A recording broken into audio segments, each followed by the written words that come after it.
अध्याय 240 राक्षसों के लिए एक आश्चर्यजनक उपहार। अगले गुलाम को आगे खींच लिया गया और जैसे ही कसाई दानव का चाकू टॉर्च की रोशनी में चमका, जिज्ञासु थोड़ा आगे की ओर झुका, ये सुनिश्चित करने के लिए कि लड़की उसकी आंखों को देख सके।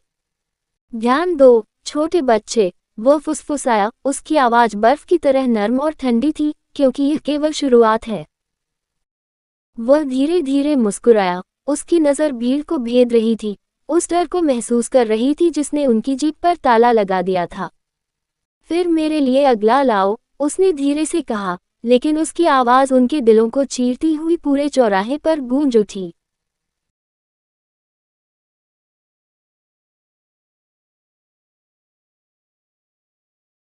कसाई दानव ने एक रोते हुए लड़के को, जो बमुश्किल किशोरावस्था में था, आगे खींच लिया, जिसकी चौड़ी, आतंक से त्रस्त आंखें चारों ओर घूम रही थी, किसी से भी हस्तक्षेप करने की याचना कर रही थी। जैसे ही राक्षसों की हंसी बच्चे के छोटे, हिलते हुए शरीर में पहुंची, बुखार की चरम सीमा तक पहुंच गई। कुछ लोगों ने तो उनका खुलेआम मजाक भी उड़ाया। ओह बेचारा, क्या वह इतनी जोर से चिल्लाएगा भी? एक ने उपहास किया, जबकि दूसरे राक्षस ने पुकारा, भीख मांगने का बेहतर अभ्यास करो, छोटे। शायद वे तुम्हें जाने देंगे। जब बच्चे को घुटनों के बल धकेला गया तो उसकी चीख हंसी के शोर में दब गई। कसाई दानव के ब्लेड से खुद को बचाने के व्यर्थ प्रयास में जब उसने उन्हें उठाया तो उसके छोटे हाथ कांपने लगे।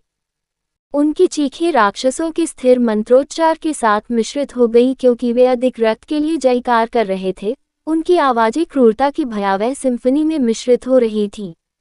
उसे निपटा दो, वासुक ने कसाई दानव से आलस्य से कहा। गुलामों की भीड़ पीछे हट गई। आशा का छोटा सा क्षण जितनी तेजी से प्रकट हुआ था उतनी ही तेजी से फिसल गया। लड़के को घुटनों के बल धकेल दिया गया था। उसका चेहरा सुस्त और भयानक था, और उसने सीधे ब्लेड की ओर ऐसे भाव से देखा जिसमें डर ही झलक रहा था। छोटी लड़की गुस्से में थोड़ी कांप उठी। उसकी तनावग्रस्त आंखें अपने ही रिश्तेदार को राक्षस की सनक से मरते हुए नहीं देखना चाहती थी। फिर भी वह संयमित महसूस कर रही थी और केवल अपने कानों में गूंज रही मजाकिया हंसी के बीच ही देख सकती थी। जब उसने कसाई को तेज, लंबा औजार तैयार करते हुए और लड़के को फांसी देने वाले उपकरण पर रोकते हुए देखा तो उसने अपने दांत भींच लिए। स्विश! कसाई दानव ने अपनी कुल्हाड़ी उठाए और चिल्लाते हुए लड़के पर वार करने के लिए तैयार हो गया। वह अपनी आंखें बंद करना चाहती थी, लेकिन हर बार जब वह कोशिश करती तो व्यापारी उसके बालों को जोर से खींच लेता। जैसे ही कसाई लड़के का सिर काटने वाला था, एक तेज आवाज आसपास में गूंज उठी। यह एक जोरदार आवाज थी। वासुक ने अचानक अपना सिर पश्चिम की ओर घुमाया, और जैसे ही उसने ऐसा किया, उसने एक छायादार वस्तु को भयानक गति से उसकी ओर उड़ते हुए देखा। बूम! वासुक ने अपनी हथेली आगे बढ़ाए और एक पारभासी भूरे रंग की बाधा दिखाई दी जो उसे ढक रही थी। छायादार वस्तु बैरियर से टकराकर उसके सामने जमीन पर गिर गई। सभी राक्षस और दास समान रूप से, अचानक रुकावट से स्तब्ध होकर उस वस्तु की ओर अपना सिर घुमाया जिसने विसोत की बाधा को मारा था। वासुक ने नीचे देखा। जैसे ही उसने अपने पैरों के पास पड़ी वस्तु को पहचाना, उसकी पुतलियां फैल गईं। ड्रूल! जब उसने अपने साथी की खून से सनी लाश को देखा तो वह डरावनी आवाज में फुसफुसाया। यह एक ऐसा दृश्य था जिसने उसे अवाक कर दिया था, अपने पूर्व सहयोगी का एक विकृत, क्रूर मजाक। ये पहले के लाल बालों वाले क्रूर दानव, जिज्ञासु ड्रूल का निर्जीव शरीर था। शव की स्थिति कल्पना से परे थी। शरीर के अंग गायब थे, विभिन्न हिस्सों में छेद दिखाई दे रहे थे। उसकी दोनों पीली, रेतीली आंखें बाहर निकली हुई थीं और गायब थीं, जैसे किसी ने जबरदस्ती उन्हें निकाल लिया हो। सबसे अधिक ध्यान देने योग्य विशेषता लाश की छाती थी, जहां एक खुला छेद दिखाई दे रहा था, एक शून्य जहां उसका दिल होना चाहिए था, जिससे कोई भी खाली गुहा के माध्यम से जमीन को देख सकता था। ये स्पष्ट था कि ड्रूल को यातना दी गई थी और बेरहमी से मार डाला गया था, इसमें कोई संदेह नहीं था। आंखों और हृदय को निकालने की भयावह घटना ने वासुक के करीबी लोगों के दिलों को ठंडक पहुंचा दी, जिन्होंने ड्रूल के शरीर को देखा। भीड़ में सन्नाटा छा गया क्योंकि वे अपने सामने जो कुछ हुआ उसके भाई को आत्मसात कर रहे थे। यहाँ तक कि सबसे कठोर राक्षसों को भी अपनी रीढ़ में भय की चुभन महसूस हुई। वासोद के चेहरे पर गंभीर भाव थे, उसके आसपास का माहौल अंधकार में और भयानक था। यह एक ऐसा परिदृश्य था जिसकी उसने कभी आशा नहीं की थी। उसका साथी ध्रुव जो उसके साथ शहर आया था, अब उसकी आंखों के सामने मृत पड़ा था। वसोद उपस्थित किसी भी व्यक्ति से बेहतर जानता था कि ध्रुव कितना शक्तिशाली था।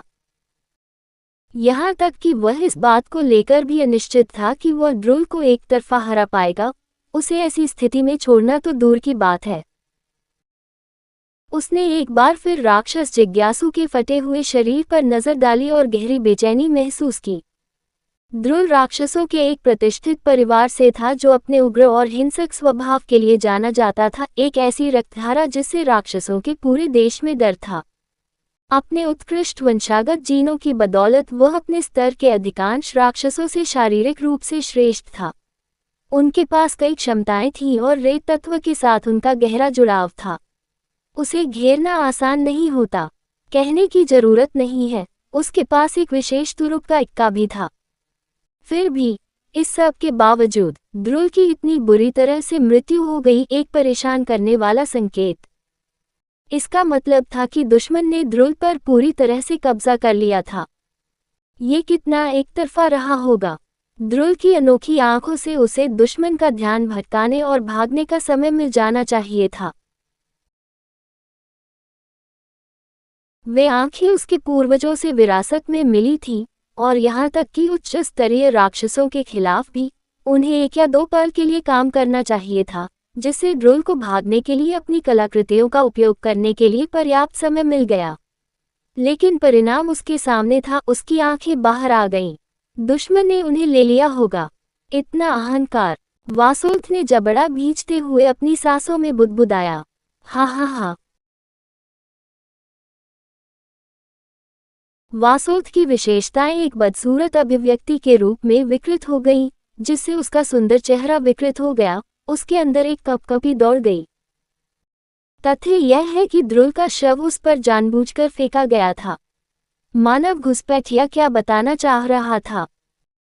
वासोद ने मुड़कर भ्रमित, भयभीत दासों की ओर देखा। उसकी दृष्टि सूक्ष्म और थोड़ी ठंडी होती जा रही थी। उसे संदेश समझ में आ गया। गुलामों को छोड़ दो, नहीं तो उसका भी यही हश्र होगा। हालांकि मानव स्पष्ट रूप से उन्हें कम आंक रहा था। उसके चेहरे पर एक क्रूर मुस्कान फैल गई। उसे उसके ही क्षेत्र में धमकाने की कोशिश की जा रही है। बेवकूफ। वासोद यह सुनिश्चित करेगा कि उसे इसका पछतावा हो। कहानी खत्म। अलविदा।